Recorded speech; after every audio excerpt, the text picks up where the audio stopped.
어느 추운 겨울밤 서울의 한 골목길에서 70대 노인 한 분이 미동도 없이 서 있었습니다. 시간은 밤 11시를 넘어서고 있었고 기온은 영하로 떨어지고 있었습니다. 이 어르신은 이미 1시간째 그 자리에 서 계셨습니다. 움직이고 싶었지만 발이 땅에 붙은 듯 떨어지지 않았습니다. 파킨슨병이라는 질환이 어르신의 발을 붙잡고 있었던 것입니다. 오늘 여러분께 전해드릴 이야기는 수많은 이들의 마음속에 잔잔한 여운과 큰 감동을 남긴 이야기입니다. 생명을 구한 경찰관들의 이야기, 그리고 그 후에 펼쳐진 더욱 감동적인 재회의 순간까지 지금부터 그 따뜻한 이야기 속으로 들어가 보겠습니다. 밤 11시 대부분의 사람들이 편안하게 집에서 하루를 마무리하고 있을 시간입니다. 서울의 한 주택가 골목길에는 인적이 드물었고 가로등 불빛만이 어둠을 밝히고 있었습니다. CCTV는 한 노인이 조심스럽게 걸어가는 모습을 담고 있었습니다. 휘청거리는 걸음걸이, 한 발 한 발 내디딜 때마다 균형을 잡기 위해 애쓰는 모습이 역력했습니다. 파킨슨병을 앓고 있는 70대의 어르신은 집을 향해 가고 있었습니다. 집까지는 얼마 남지 않았습니다. 익숙한 골목길, 평소라면 몇 분이면 도착할 수 있는 거리였습니다. 그런데 갑자기 어르신의 발걸음이 멈췄습니다. 아무런 예고도 없이 순식간에 일어난 일이었습니다. 어르신은 다시 걸으려고 했습니다. 발을 들어 올리려 했지만 발은 꿈쩍도 하지 않았습니다. 마치 땅속 깊이 뿌리를 내린 나무처럼 발이 땅에 완전히 붙어버린 것 같았습니다. 이것이 바로 파킨슨병의 가장 무서운 증상 중 하나인 동결보행입니다. 의학 용어로는 프리징 오브 게이트라고 부릅니다. 환자 본인의 의지와는 전혀 상관없이 갑자기 발이 움직이지 않게 되는 현상입니다. 파킨슨병은 뇌에 도파민을 만드는 신경세포가 점차 소실되면서 발생하는 퇴행성 뇌질환입니다.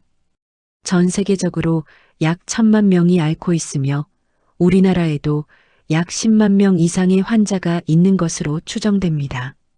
손발이 떨리는 증상으로 잘 알려져 있지만 그보다 더 위험한 것이 바로 이 동결보행입니다. 걷다가 갑자기 멈춰 서게 되면 균형을 잃고 넘어질 위험이 매우 큽니다. 특히 혼자 있을 때, 그리고 이 어르신처럼 한밤중에 이런 증상이 나타나면 생명이 위험할 수 있습니다. 10분이 지났습니다. 어르신은 여전히 그 자리에 서 있었습니다. 20분이 지났습니다. 겨울밤에 찬 바람이 불기 시작했습니다. 30분이 지났습니다. 지나가는 사람은 아무도 없었습니다. 40분이 지났습니다. 추위가 점점 더 심해졌습니다. 50분이 지났습니다. 어르신은 이제 절박함을 느끼기 시작했습니다. 그리고 마침내 1시간이 지났습니다. 어르신은 매우 떨리는 손으로 주머니에서 간신히 휴대폰을 꺼냈습니다. 손가락이 시려서 화면을 제대로 누르기도 어려웠습니다. 몇 번의 시도 끝에 112를 눌렀습니다. 신고 내용은 간단했지만 절박했습니다. 파킨슨병으로 인해 거동이 어렵다는 것, 지금 골목길에 서 있지만 움직일 수 없다는 것. 어르신의 목소리에는 추위와 두려움이 묻어 있었습니다. 신고를 받은 상황실은 즉시 인근 경찰관들에게 출동 지령을 내렸습니다. 파킨슨병 환자 1시간째 거동 불능, 겨울밤 골목길, 신속한 대응이 필요한 상황이었습니다. 경찰관들은 즉시 출동했습니다. 하지만 첫 번째 난관이 있었습니다. 정확한 위치 파악이었습니다. 주택가의 골목길은 미로처럼 복잡했습니다. 비슷비슷하게 생긴 골목들이 얽혀 있었고 가로등 불빛도 충분하지 않았습니다. 경찰관들은 어르신과 계속 통화를 유지하며 하나하나 확인해 나갔습니다. 주변에 보이는 것들, 상가의 간판, 특징적인 건물. 어르신이 기억하는 모든 것을 단서로 삼아야 했습니다. 경찰관들은 골목길을 하나하나 확인하기 시작했습니다. 좁은 골목을 천천히 걸으며 주변을 살폈습니다. 첫 번째 골목, 아무도 없었습니다. 두 번째 골목, 역시 빈 골목이었습니다. 세 번째 골목을 돌아갈 때였습니다. 어둠 속에서 누군가 서 있는 모습이 보였습니다. 가로등 불빛 아래 미동도 하지 않고 서 있는 노인의 실루엣이었습니다. 경찰관들은 빠르게 다가갔습니다. 바로 신고하신 그 어르신이었습니다. 어르신은 1시간 넘게 같은 자리에 서 계셨습니다. 몸은 굳어 있었고 추위에 심하게 떨고 계셨습니다. 얼굴은 창백했고 입술은 파래져 있었습니다. 경찰관들은 신속하게 상황을 판단했습니다. 우선 어르신의 상태를 확인했습니다. 의식은 명료했지만 저체온증 위험이 있었습니다. 그리고 가장 중요한 것, 어르신은 여전히 걸을 수 없는 상태였습니다. 집까지의 거리를 물었습니다. 다행히 멀지 않았습니다. 도보로 5분 정도의 거리였습니다. 하지만 어르신에게 그 5분은 영원처럼 느껴질 거리였습니다. 경찰관들은 빠르게 의견을 나눴습니다. 구급차를 부를 것인가 아니면 직접 모셔다 드릴 것인가. 구급차를 부르면 시간이 더 걸립니다. 지금 어르신의 상태로는 한시가 급했습니다. 그리고 집이 가까웠습니다. 결정은 빠르게 내려졌습니다. 한 경찰관이 앞으로 나섰습니다. 그는 어르신 앞에 무릎을 꿇고 등을 내밀었습니다. 어르신을 업고 가기로 한 것입니다. 어르신은 미안해했습니다. 몸이 무거워 폐를 끼친다고 생각했습니다. 하지만 경찰관의 표정은 단호했습니다. 이것이 가장 빠르고 안전한 방법이었습니다. 경찰관은 조심스럽게 어르신을 등에 업었습니다. 생각보다 가벼운 몸이었습니다. 하지만 얼음처럼 차가웠습니다. 1시간 넘게 겨울밤 찬 공기에 노출되어 있었던 어르신의 몸은 심각하게 식어 있었습니다. 다른 경찰관은 어르신의 소지품을 챙기고 함께 동행했습니다. 혹시 모를 상황에 대비하기 위해서였습니다. 골목길을 천천히 걸어갔습니다. 경찰관의 걸음은 신중했습니다. 흔들림 없이 안정적으로 어르신이 불편하지 않도록 최대한 조심했습니다. 어르신은 경찰관의 등에서 조금씩 긴장이 풀리는 것을 느꼈습니다. 따뜻한 체온이 전해졌습니다. 안도감이 밀려왔습니다. 살았구나 하는 생각이 들었습니다. 5분의 거리. 경찰관에게는 짧은 시간이었지만 어르신에게는 평생 잊지 못할 5분이었습니다. 드디어 어르신의 집 앞에 도착했습니다. 경찰관은 조심스럽게 어르신을 내려드렸습니다. 발이 다시 땅에 닿았습니다. 이제 움직일 수 있었습니다. 증상이 풀린 것입니다. 경찰관들은 어르신을 집 안까지 모셔다 드렸습니다. 집안이 따뜻한지, 혼자 계신지, 가족은 언제 오시는지 꼼꼼하게 확인했습니다. 어르신이 안전하다는 것을 확인한 후에야 경찰관들은 자리를 떴습니다. 경찰관들이 떠나고 난 후 어르신은 혼자 앉아 있었습니다. 방은 따뜻했지만 가슴은 더 뜨거웠습니다. 정말 살았다. 만약 경찰관들이 오지 않았다면 어떻게 되었을까? 생각만 해도 끔찍했습니다. 1시간이 2시간이 되고 3시간이 되었다면, 새벽까지 그 자리에 서 있어야 했다면, 겨울밤의 추위는 무섭습니다. 저체온증은 생각보다 빠르게 찾아옵니다. 나중에 경찰청과의 통화에서 어르신은 이렇게 말했습니다. 다리가 안 떨어져서 정말 얼어 죽을 뻔했다고. 경찰관이 업어주는 순간 속으로 살았다고 외쳤다고 말입니다. 하지만 어르신이 가장 감동받은 것은 따로 있었습니다. 경찰관들이 했던 말이었습니다. 어르신은 그날 밤 계속 감사하다고 말했습니다. 정말 고맙다고, 덕분에 살았다고. 하지만 경찰관들의 대답은 뜻밖이었습니다. 우리가 당연히 해야 할 일입니다. 당연한 일. 이 짧은 한마디가 어르신의 가슴에 깊은 감동을 남겼습니다. 누군가를 등에 업고 집까지 모셔다 드리는 것이 당연한 일이라니. 자신을 구해준 것을 특별한 일이 아닌 당연한 일로 여기는 그 마음이 어르신을 더욱 감동시켰습니다. 그날 밤 어르신은 혼자 눈물을 흘렸습니다.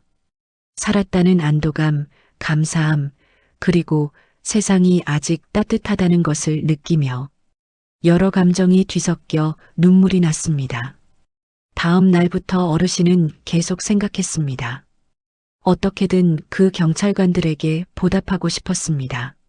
하지만 어르신의 형편은 넉넉하지 않았습니다. 다른 사람들처럼 용돈을 두둑하게 줄 수도 없었습니다. 값비싼 선물을 살 여유도 없었습니다. 그러다 어르신은 한 가지를 떠올렸습니다. 닭이라도 튀겨서 가져가면 어떨까? 직접 만든 음식이라도 대접하고 싶었습니다. 그리고 무엇보다 그 경찰관들이 맛있게 먹고 웃는 모습이 보고 싶었습니다.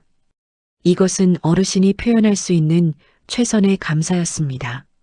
거창한 것이 아니라 마음을 담은 작은 것. 하지만 그 마음은 어떤 큰 선물보다 진심이었습니다. 어르신은 경찰서에 연락했습니다. 그날 자신을 도와준 경찰관들을 다시 만나고 싶다고 했습니다.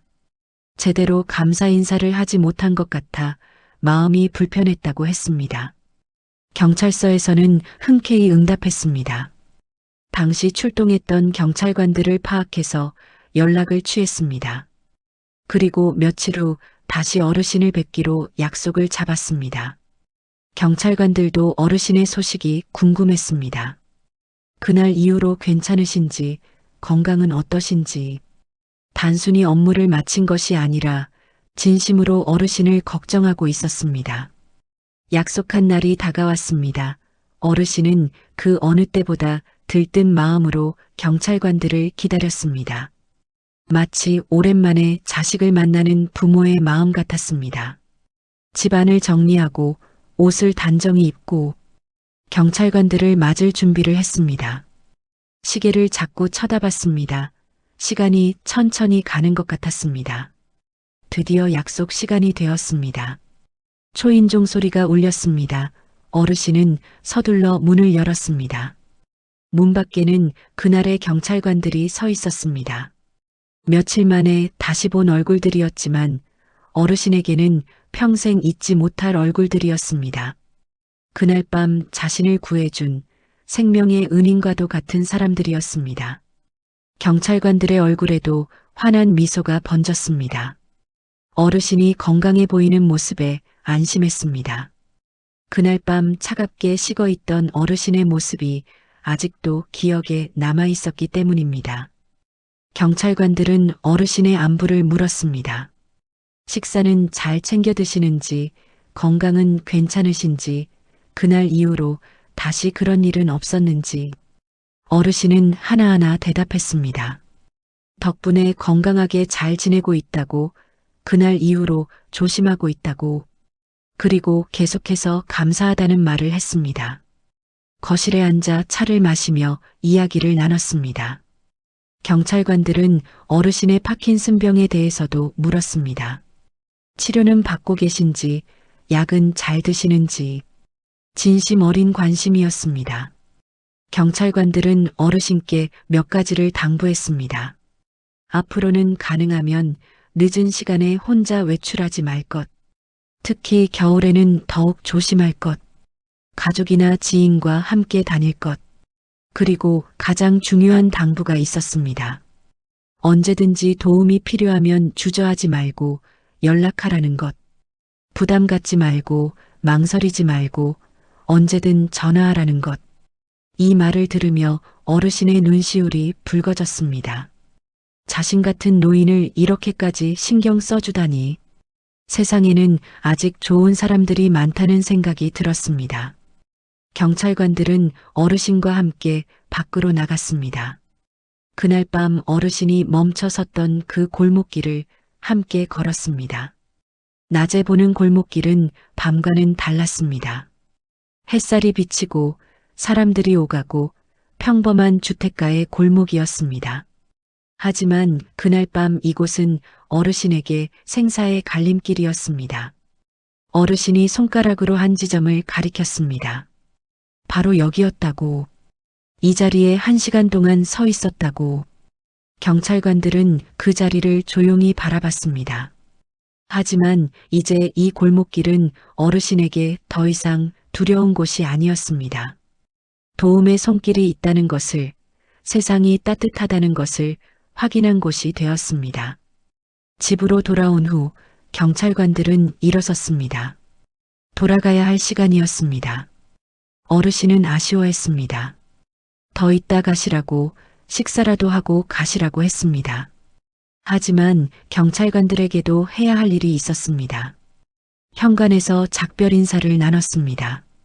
경찰관들은 다시 한번 당부했습니다. 건강 조심하시고 필요하면 언제든 연락 달라고. 어르신은 경찰관들의 손을 꼭 잡았습니다. 말로 다 표현할 수 없는 감사의 마음을 손길에 담았습니다. 경찰관들이 떠난 후에도 어르신은 한동안 문 앞에 서 있었습니다.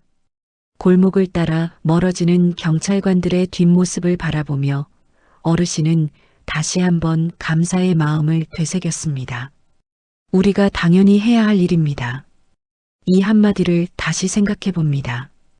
경찰관들은 자신들의 행동을 당연한 일이라고 했습니다. 하지만 과연 당연한 일일까요? 한밤중에 출동해서 미로 같은 골목길을 수색하고 노인을 등에 업고 집까지 모셔다 드리고 그 후 다시 방문해 안부를 묻는 것. 이것이 정말 당연한 일일까요? 아닙니다. 이것은 결코 당연한 일이 아닙니다. 이것은 특별한 일입니다. 하지만 경찰관들은 이를 당연한 일이라고 여겼습니다. 그것이 바로 진정한 봉사 정신입니다. 남을 돕는 것을 특별한 것이 아닌 해야 할 일로 여기는 마음입니다. 경찰관들의 행동은 단순히 어르신을 집까지 모셔다 드린 것 이상의 의미가 있습니다. 그들은 어르신에게 희망을 주었습니다. 어려움에 처했을 때 도움을 청할 수 있다는 것, 그 도움이 반드시 온다는 것, 세상은 아직 따뜻한 곳이라는 것을 보여주었습니다. 어르신이 집에서 혼자 울었다고 했습니다. 닭이라도 튀겨서 가져가고 싶다고 했습니다. 이 모든 것이 보여주는 것은 무엇일까요? 작은 친절이 한 사람의 삶에 얼마나 큰 영향을 미칠 수 있는가 하는 것입니다. 이 이야기는 경찰관들만의 이야기가 아닙니다. 우리 모두의 이야기입니다. 우리 주변에도 도움이 필요한 사람들이 있습니다. 길에서 어려움을 겪는 어르신, 무거운 짐을 들고 계단을 오르는 사람, 길을 잃은 아이. 그들 모두가 우리의 손길을 필요로 할 수 있습니다. 중요한 것은 그 손길을 내미는 것입니다. 주저하지 않고 망설이지 않고 괜찮으세요? 라는 간단한 말 한마디, 도와드릴까요? 라는 작은 제안. 이것이 누군가에게는 생명을 구하는 말이 될 수 있습니다. 이 영상을 보시는 여러분께 부탁드립니다. 주변을 둘러보세요. 여러분의 작은 관심이 필요한 사람이 있을 수 있습니다. 그리고 그들을 발견했다면 주저하지 말고 손을 내밀어 주세요. 여러분의 작은 친절이 누군가의 삶을 바꿀 수 있습니다. 여러분의 당연한 일이 누군가에게는 평생 잊지 못할 은혜가 될 수 있습니다. 오늘 전해드린 이야기는 특별한 사람들의 특별한 이야기가 아닙니다. 평범한 경찰관들이 평범한 노인을 도운 일상 속에서 일어난 일입니다. 하지만 그 평범함 속에 비범한 것이 있었습니다. 바로 따뜻한 마음입니다. 누군가를 진심으로 걱정하는 마음, 도움이 필요한 사람을 그냥 지나치지 않는 마음. 우리 모두가 이런 마음을 가진다면 세상은 분명 더 따뜻한 곳이 될 것입니다. 한 사람의 작은 친절이 모여 큰 변화를 만들 수 있습니다. 그날 밤 추운 골목길에서 1시간을 서 있어야 했던 노인, 그리고 그를 구한 경찰관들. 이 이야기는 단순한 구조의 이야기가 아닙니다. 이것은 인간애에 관한 이야기입니다. 서로를 돌보고 배려하고 도우며 살아가는 것이 얼마나 소중한지를 보여주는 이야기입니다. 어르신은 이제 그 골목길을 지날 때마다 그날을 떠올릴 것입니다. 하지만 두려움이 아닌 감사함으로, 추위가 아닌 따뜻함으로, 그리고 그것이 이 이야기가 우리에게 남긴 가장 큰 선물입니다.